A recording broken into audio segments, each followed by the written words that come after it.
Hello again everybody, it's Tara here from Tiny Teas and welcome back to Tiny Tea's Bedtime Story series.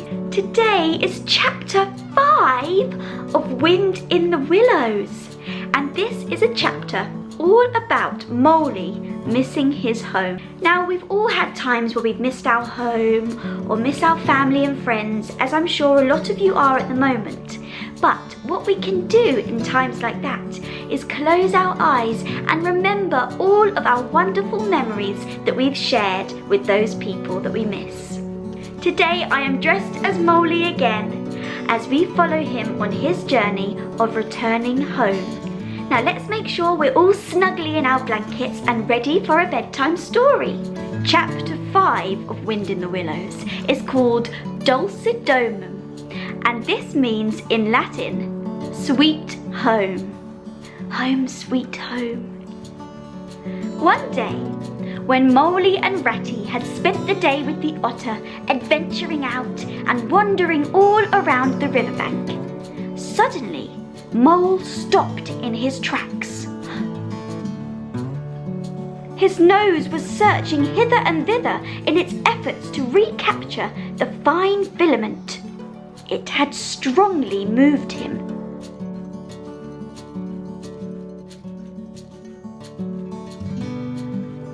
Home. Why, it must be quite close by him at that moment.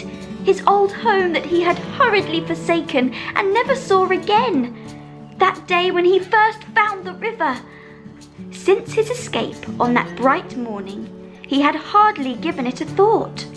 So absorbed had he been in his whole new life, in all its pleasures, its surprises, its fresh and captivating experiences. And now, with a rush of old memories, how clearly it stood before him in the darkness. Shabby indeed, and a small yet poorly furnished, and yet the home that he had made for himself. The home that he had been so happy to get back to after a day's work.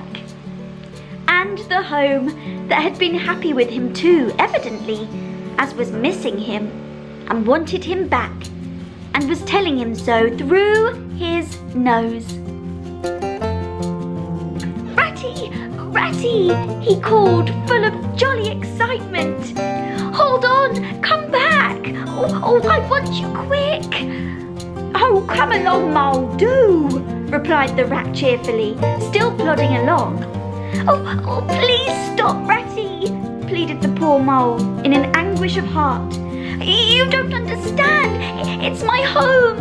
It's my old home. The rat by this time was very far ahead, too far to hear clearly what the Mole was calling, and too far to catch the sharp note of painful appeal in his voice.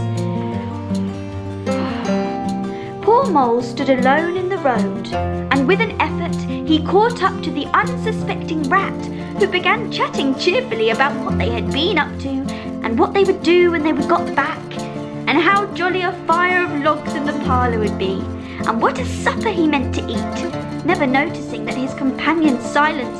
At last, however, when they had gone some considerable way further, he stopped and said kindly, "Look here, Mole, old chap, you seem dead tired. The snow has held off so far, and the best part of the journey is over."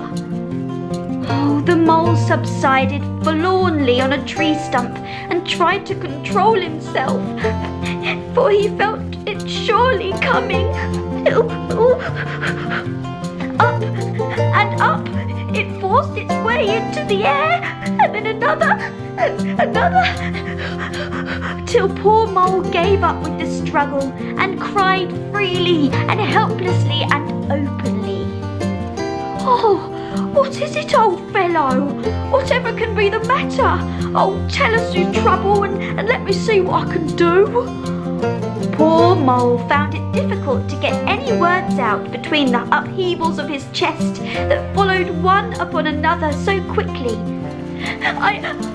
I know it's a shabby and dingy little place. Not like your cosy quarters or Toad's beautiful hall or Badger's great house. But it was my own little home, and I was fond of it. And I went away and I forgot all about it. The rat stared straight in front of him, saying nothing. And after some time he muttered, "Oh, I see it all now. What a pig I've been. A pig, that's me. Just a pig."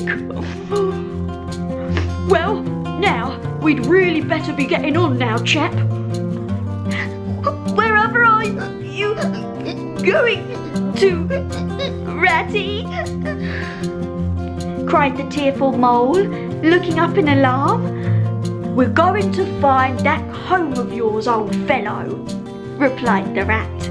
"So you'd better come along, for it will take some time finding, and we shall want your nose."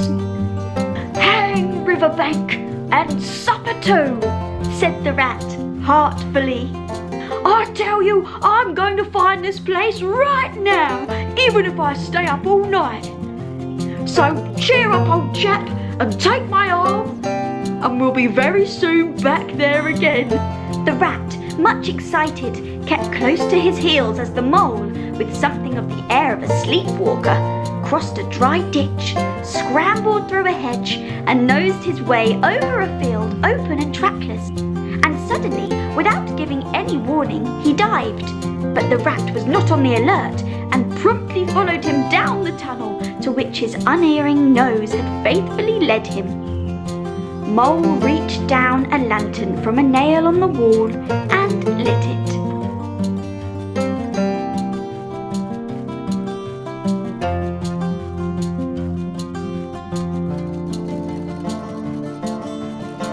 In the middle was a small round pond containing goldfish and surrounded by a cockleshell border.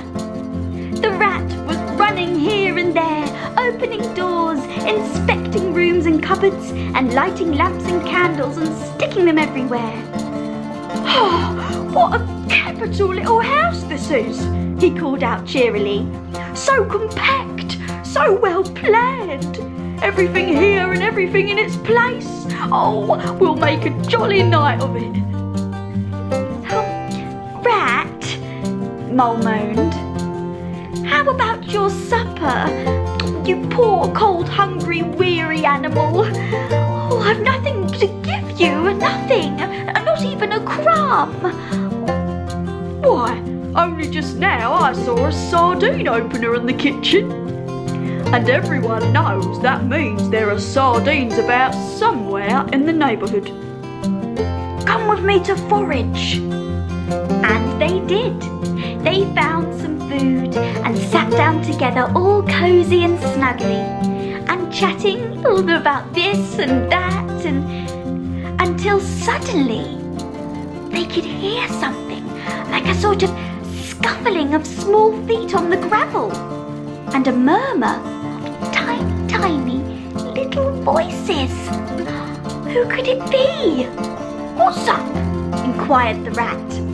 "Oh, I think it must be the field mice," said the mole.